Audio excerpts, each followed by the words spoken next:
తాకట్లో ఉన్న మీ బంగారాన్ని విడిపించి ఆ రోజు ఆన్లైన్ రేటుకి కొంటాం. Sharma gold company. ఆంధ్రప్రదేశ్ రాజధాని అమరావతికి సంబంధించి ఔటర్ రింగ్ రోడ్డు ప్రాజెక్టు దాదాపుగా ఫైనల్ స్టేజ్కి వచ్చేసింది.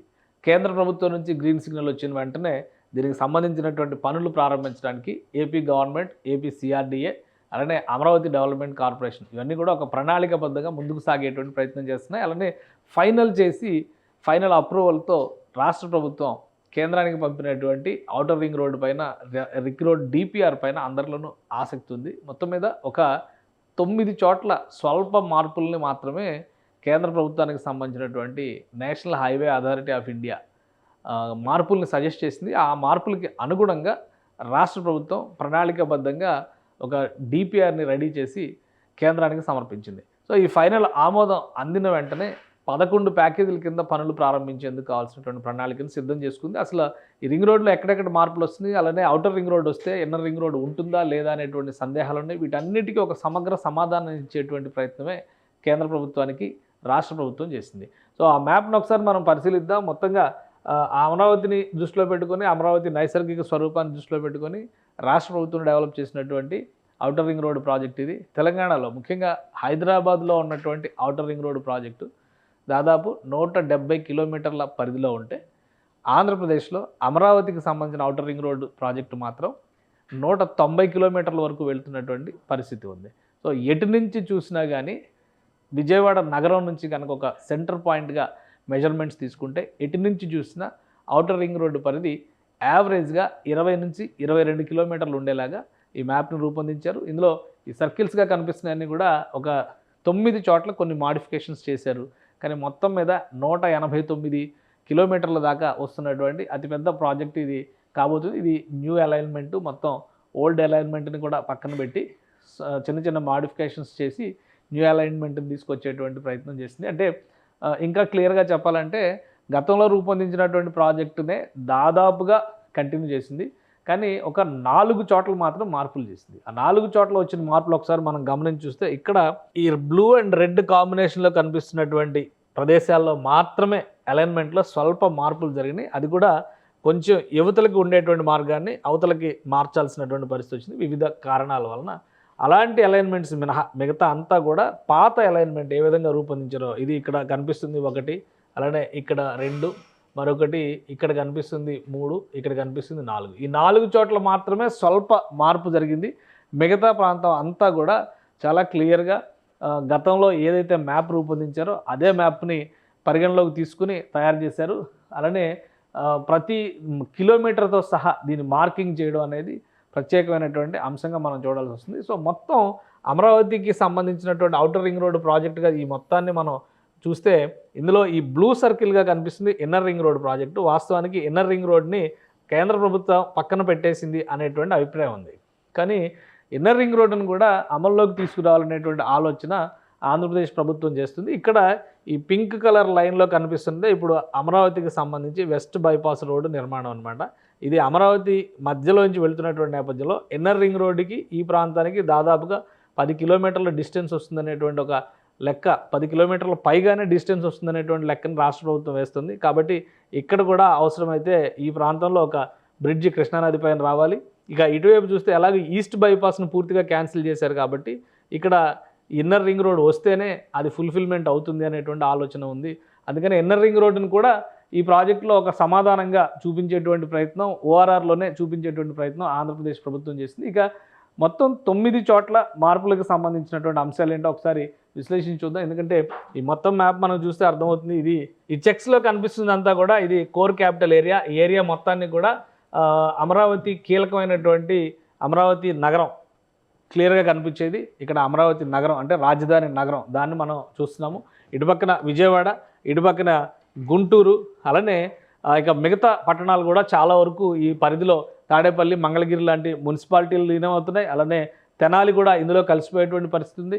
సో ఈ మొత్తం చూస్తే కనుక ఒక సమగ్ర స్వరూపం వచ్చేస్తుంది ఈ ఔటర్ రింగ్ రోడ్ని అమల్లోకి తీసుకొస్తే అనేటువంటి ఆలోచన రాష్ట్ర ప్రభుత్వం చేస్తుంది. ఇక్కడ మార్పులకి సంబంధించినటువంటి ప్రాంతాలను ఒకసారి మనం పరిశీలించేటువంటి ప్రయత్నం చేద్దాం. కృష్ణానదికి ఎగువగా కనిపిస్తున్నటువంటి ప్రాంతం నుంచి మనం ఒకసారి ఇక్కడ మొదలు పెడితే NH65కి అవతల వైపు నుంచి ఒక ప్రాజెక్ట్, అంటే NH65 అంటే హైదరాబాద్ విజయవాడ హైవే. ఇక్కడ నుంచి పాయింట్ నెంబర్ 1 స్టార్ట్ చేస్తే కనుక ఇక్కడ మొదటి మార్పు ఇక్కడ జరగబోతుంది. అలైన్మెంట్ విషయంలో స్వల్ప మార్పులు అక్కడ చేయబోతున్నారు. సో ఇక్కడ చిక్కచెర్ల దగ్గర జరిగేటువంటి మార్పుగా మనం చూడాలంటే, సో ఇక్కడ జుజ్జూరు దగ్గర ఒక 2 మార్పుల్ని సజెస్ట్ చేశారు. జుజ్జూరు మీదుగానే ఇప్పుడు అమరావతి రైల్వే లైన్ ఏదైతే ప్రపోజ్ చేశారో అమరావతి రైల్వే లైన్ కూడా ఇక్కడి నుంచే వస్తుంది. సో అందుకనే ఈ మ్యాప్లో సమగ్రమైనటువంటి ప్రతిపాదనలు అన్నిటినీ చూపించేటువంటి ప్రయత్నం చేశారు ఆంధ్రప్రదేశ్కి సంబంధించి, ముఖ్యంగా సిఆర్డీఏ అధికారులు. ఇక్కడ స్టేజ్ 1 ఔటర్ రింగ్ రోడ్ మనం చూస్తే కనుక ఇది ఔటర్ రింగ్ రోడ్ అవుతుంది. అలానే నెంబర్ 2 ఇది రైల్వే లైన్ అవుతుంది. రైల్వే లైన్కి సంబంధించినటువంటి క్లారిటీ కూడా, అంటే ఇక్కడ వంతెన ఎక్కడ వస్తుంది, కృష్ణానది పైన వచ్చేటువంటి వంతెనలు కూడా ఇందులో ఒక లెక్క అవుతాయి. కాబట్టి ఈ రైల్వే బ్రిడ్జ్ ఇక్కడ వస్తుంది, ఇన్నర్ రింగ్ రోడ్డు ప్రతిపాదన చేసినటువంటి బ్రిడ్జ్ ఇటువైపు వస్తుంది. కాబట్టి ఈ 2 కూడా క్లారిటీ ఇచ్చేటువంటి ప్రయత్నం చేశారు. ఇది మొత్తం కూడా ఇన్నర్ రింగ్ రోడ్డుకు సంబంధించినటువంటి సర్కిల్. ఇక దిగువను చూస్తే ఈ పింక్ కలర్ అంతా కూడా west bypass, Vijayawada west bypass. ఇప్పుడు అమరావతి వారధి అంటున్నారు, అది అటువైపు కనకదుర్గ వారధి ఉంది కాబట్టి ఇటువైపు అమరావతి వారధి అనేటువంటి పేరు కూడా మాట్లాడుతున్నారు.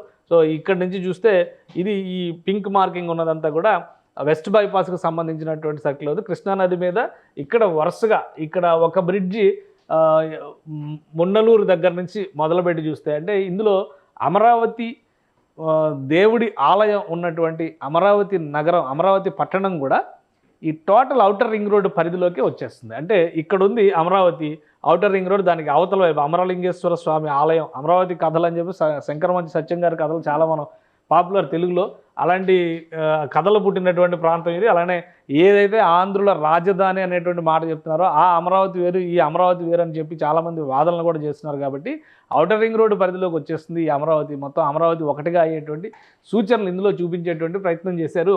సో ఇక్కడ ఒక బ్రిడ్జ్ ఔటర్ రింగ్ రోడ్డుకి సంబంధించిన పెద్ద బ్రిడ్జ్ వస్తుంది. దీనికి కూడా ఒక 10 కిలోమీటర్ల నుంచి 12 కిలోమీటర్ల యావరేజ్ డిస్టెన్స్ ఉంటుంది. అలానే ఇటు వెస్ట్ బైపాస్ రోడ్డుకి దీనికి సంబంధించి కూడా 10 నుంచి 12 కిలోమీటర్ల యావరేజ్ డిస్టెన్స్ ఉంటుంది. వీటన్నిటిని దృష్టిలో పెట్టుకునే అమరావతిలో ఎలాంటి రింగ్ రోడ్డుకు సంబంధించి, అంటే రోడ్ ఇన్ఫ్రాస్ట్రక్చర్ విషయంలో ఎలాంటి జాగ్రత్తలు తీసుకోవాలనేటువంటి ప్రతిపాదననే ఇవి చేశారు. మొత్తం మార్కింగ్తో సహా చూస్తే ప్రతి చోట కూడా ఏమేమి ఉన్నాయి, అలానే ఫిజికల్గా ఉన్నటువంటివి, నిర్మాణంలో ఉన్నటువంటివి, వాటితో పాటు అక్కడ ఉన్నటువంటి న్యాచురల్ రిసోర్సెస్ని కూడా ఈ మ్యాప్లోనే మొత్తం మెన్షన్ చేసేటువంటి ప్రయత్నం చేశారు. సో దీన్ని దృష్టిలో పెట్టుకొని చూసినప్పుడు కంపల్సరీ అమరావతిలో ఉన్నటువంటి ప్రాంతాలన్నిటిపైన కూడా ఒక ఫోకస్ పెట్టడానికి అవకాశం ఉండడంతో పాటు అమరావతి నగర విస్తరణకు కూడా ఇవన్నీ చాలా కీలకమైనటువంటి ప్రాంతాలు అయ్యే అవకాశం ఉంటుంది. అందుకనే దీన్ని ప్రతిపాదించారు. ఇక ఇది అమరావతిలో పేర్కొన్నటువంటి రోడ్ స్ట్రక్చర్, ఈ గ్రిడ్ టైప్లో కనిపిస్తుందంతా కూడా ఇదంతా రోడ్ ఇన్ఫ్రాస్ట్రక్చరు. ప్రతిదానికి కూడా నంబరింగ్ ఉంది, ఇక్కడ చాలా క్లియర్గా కనిపిస్తుంది. E12, E13, E14, E15 ఇవన్నీ కూడా అమరావతికి సంబంధించినటువంటి రహదారులకు సంబంధించిన ఈ గ్రిడ్ స్ట్రక్చర్ను కూడా ఇందులో మెన్షన్ చేస్తూ వెళ్ళారు. అటు చూస్తే కనుక N అనేటువంటి నంబరింగ్తో ఉన్నవి, N10, N9, N6 ఇక్కడ హైవే కనెక్ట్ అవుతుంది. అలానే సీడ్ యాక్సిస్ రోడ్డుకు సంబంధించినటువంటి నంబర్స్ ఇవన్నీ ఉన్నాయి. సో మొత్తంగా ఓవరాల్గా ఈ ఔటర్ రింగ్ రోడ్డు పరిధిని చూస్తే కనుక ఇది ఒక విశాలమైనటువంటి ఇదిలా కనిపించవచ్చు. కానీ గతంలో హైదరాబాద్లో నిర్మాణంలో జరిగేటప్పుడు కూడా ఇటువంటి చర్చలు జరిగినాయి. అయితే భవిష్యత్ అవసరాలను దృష్టిలో పెట్టుకునే ఇప్పటి వరకు విజయవాడ అంటే ముఖ్యంగా కృష్ణా, గుంటూరు జిల్లాలను విడదీస్తుంది కృష్ణానది. కృష్ణానది మీదుగా ఉన్నటువంటి ఒకే ఒక్క రవాణా మార్గం విజయవాడ దగ్గర ఉన్నటువంటి ప్రకాశం బ్యారేజ్, ఆ తర్వాత అక్కడే ఉన్నటువంటి కనకదుర్గ వారధి. కానీ ఈ రోడ్ స్ట్రక్చర్స్ వచ్చిన తర్వాత దాదాపు ప్రతి 10 నుంచి 15 కిలోమీటర్లకి కృష్ణానదిని దాటేందుకు ఒక వంతెన ఉండొచ్చు, లేదా ఒక రైల్వే ట్రాక్ అయినా కానీ ఉండేటువంటి పరిస్థితి వస్తుంది. దీంతోపాటు ఐకానిక్ బ్రిడ్జ్ల ప్రతిపాదన కూడా రాష్ట్ర ప్రభుత్వం చేసింది. కాబట్టి అది రాష్ట్ర ప్రభుత్వం వ్యయంతో చేస్తుందా లేదా కేంద్ర ప్రభుత్వ సహకారంతో చేస్తుందా అనేది ప్రస్తుతానికి క్లారిటీ రాకపోయినా కానీ భవిష్యత్తులో మరో 2 బ్రిడ్జ్లు వచ్చే అవకాశం కూడా కృష్ణానది పైన కనిపిస్తుంది. ఇక ఈ అమరావతి ఔటర్ రింగ్ రోడ్ ప్రాజెక్టుకి సంబంధించినటువంటి హైలైట్స్ని ఒకసారి మనం పరిశీలించేటువంటి ప్రయత్నం చేద్దాం. ఇది మొత్తం కృష్ణా, గుంటూరు జిల్లాల పరిధిలో చూస్తే కనుక 22 మండలాల్లో నుంచి 87 గ్రామాల మీదుగా మొత్తం 6 లేన్ రోడ్ స్ట్రక్చర్ ఇది 22 మండలాల పరిధిలో వచ్చేటువంటి భూసేకరణ, ఇదంతా కూడా భూసేకరణతో సహా నిర్మాణ బాధ్యత మొత్తం కూడా కేంద్ర ప్రభుత్వమే భరించడానికి సుముఖత వ్యక్తం చేసింది. సో ఫైనల్ మ్యాప్ అప్రూవల్ అయిపోతే కనుక అంతా క్లారిటీ వస్తుంది. అలానే NHAI అధికారులు ORR అలైన్మెంట్ పైన డ్రోన్ సర్వే చేశారు. 2 చోట్ల చేపల చెరువులు ఉన్నట్టుగా, ఒక చోట గోడౌన్ ఉన్న చోటుగా, మరొక చోట ఏమో ఒక నిర్మాణం జరుగుతున్నట్టుగా కూడా ఇన్ఫర్మేషన్ వచ్చింది. సో వాటినన్నిటికీ క్లారిటీ ఇచ్చేందుకు అవసరమైతే అక్కడ అలైన్మెంట్లో స్వల్ప మార్పులు చేయాలనేటువంటి దాని మీద సూచనలు చేశారు. కృష్ణా జిల్లా జుజ్జూరు, దుగ్గిరాలపాడు మధ్య, అలానే మైలవరం వద్ద, సగ్గురు వద్ద, గుంటూరు జిల్లాలో సెలపాడు, వేజెండ్ల దగ్గర ఈ మార్పుల్ని సూచించారు. వీటిని స్వల్ప మార్పులు, ఆ మార్పులు కూడా చేసేసింది. మనం అందులో చూస్తున్నాం మ్యాప్లో కనుక ఒక్కసారి పరిశీలించి చూస్తే ఇక్కడ లోపలగా ఉన్నటువంటివి, ఉదాహరణకి ఇది కృష్ణా జిల్లాకు సంబంధించినటువంటి జుజ్జూరు ప్రాంతంలో జరిగిన అలైన్మెంట్ మార్పు. సో ఇది లొకేషన్ నెంబర్ 2 కింద వస్తుంది మొత్తం చూపించినటువంటి మార్పులో. ఇక్కడ జస్ట్ ఒక స్వల్పమైనటువంటి మార్పు జరిగింది. ఈ blue colour line old alignment సూచిస్తుంది, ఈ రెడ్ కలర్ లైన్ న్యూ అలైన్మెంట్ని సూచిస్తుంది. సో అక్కడ టెక్నాలజీ పరంగా కూడా రోడ్ అలైన్మెంట్లో ప్రాబ్లమ్స్ రాకుండా ఉండాలంటే ఆ ఈక్వేషన్స్ అన్నీ చూసుకుని పర్ఫెక్ట్గా అలైన్మెంట్ మోడల్ని తయారు చేశారు CRDA ఇంజనీరింగ్ విభాగానికి చెందినటువంటి అధికారులు. సో ఇదే దాన్ని సూచించారు. ఏవైతే అబ్జెక్షన్స్ రైజ్ అయినాయో నేషనల్ హైవే అథారిటీ నుంచి, ఆ అబ్జెక్షన్స్ని రెక్టిఫై చేసి ఫైనల్ మ్యాప్ ఇచ్చారు. ఇక ORR తూర్పు భాగంలో చూస్తే కనుక కృష్ణా జిల్లాలో వల్లూరుపాలెం, గుంటూరు జిల్లా మున్నంగి మధ్య 4.8 కిలోమీటర్, ఇది అతిపెద్ద వంతెన అవుతుంది. ఎందుకంటే ఇప్పటివరకు కృష్ణానది మీద ఉన్నటువంటి వంతెనలు ఏవి కూడా 4 కిలోమీటర్ల పైన లేవు. ప్రకాశం బ్యారేజ్ దిగువన ఉన్నటువంటి కనకదుర్గ వారధి కూడా 4 లోపే ఉంది, 4.2 వరకే ఉన్నట్టుగా సమాచారం. అలానే ఇప్పుడు వెస్ట్ బైపాస్లో నిర్మాణం జరిగినటువంటి వంతెన కూడా 3.1 మాత్రమే ఉంది, 3.1 కిలోమీటర్ మాత్రమే ఉన్నటువంటి వంతెన అది. సో ఆ రకంగా చూసినప్పుడు తూర్పు భాగంలో వచ్చేటువంటిది వల్లూరుపాలెం, గుంటూరు జిల్లా మున్నంగి మధ్య వచ్చేటువంటిది 4.8 అంటే దాదాపు 5 కిలోమీటర్ల వంతెనగా మనం చూడాల్సి ఉంటుంది. ఇక పల్నాడు జిల్లా బుల్సుపాడు, కృష్ణా జిల్లా మున్నలూరు దగ్గర వచ్చేది 3.1. అంటే ఇది ఆల్మోస్ట్ వెస్ట్ బైపాస్ వంతెన ఎంత సైజులో ఉందో అదే సైజులో వస్తుంది.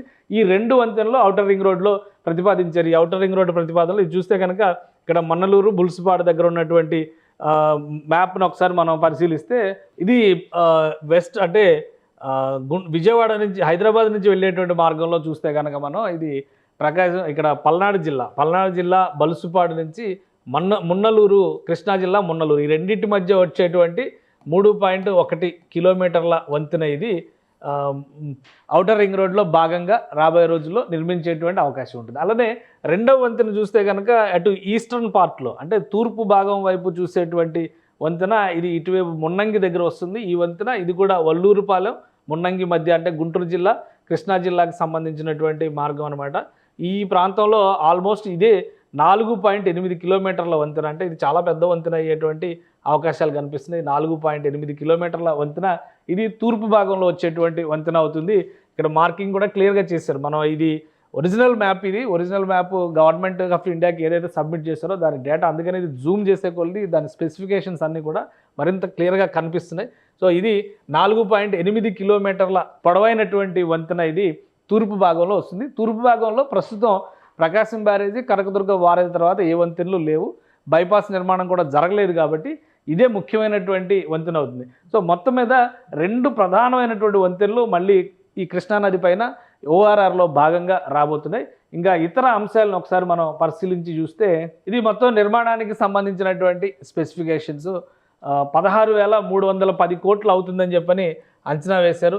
మొత్తం ఈ భారం అంతా కూడా భూసేకరణ, సివిల్ వర్క్స్ అంటే నిర్మాణ పనులు, భూసేకరణకి ఇచ్చేటువంటి పరిహారంతో కలిపి అయ్యేటువంటి ఖర్చు, ఈ ఖర్చు మొత్తం కేంద్ర ప్రభుత్వం భరించడానికి సుముఖత వ్యక్తం చేసింది. కాబట్టి రాష్ట్ర ప్రభుత్వం నుంచి ఒక్క పైసా కూడా ఇవ్వాల్సినటువంటి పరిస్థితి లేదు. కానీ రాష్ట్ర ప్రభుత్వం చేస్తున్నటువంటి కీలకమైన బాధ్యత ఏంటంటే సిమెంటు, స్టీలు, ఇతర సామాగ్రి, వినియోగ సామాగ్రి ఏది ఉంటుందో వాటి మీద రాష్ట్ర ప్రభుత్వ వాటాగా ఉండేటువంటి GSTని మినహాయింపు ఇవ్వాలని చెప్పని స్టేట్ గవర్నమెంట్ డిసైడ్ చేసింది.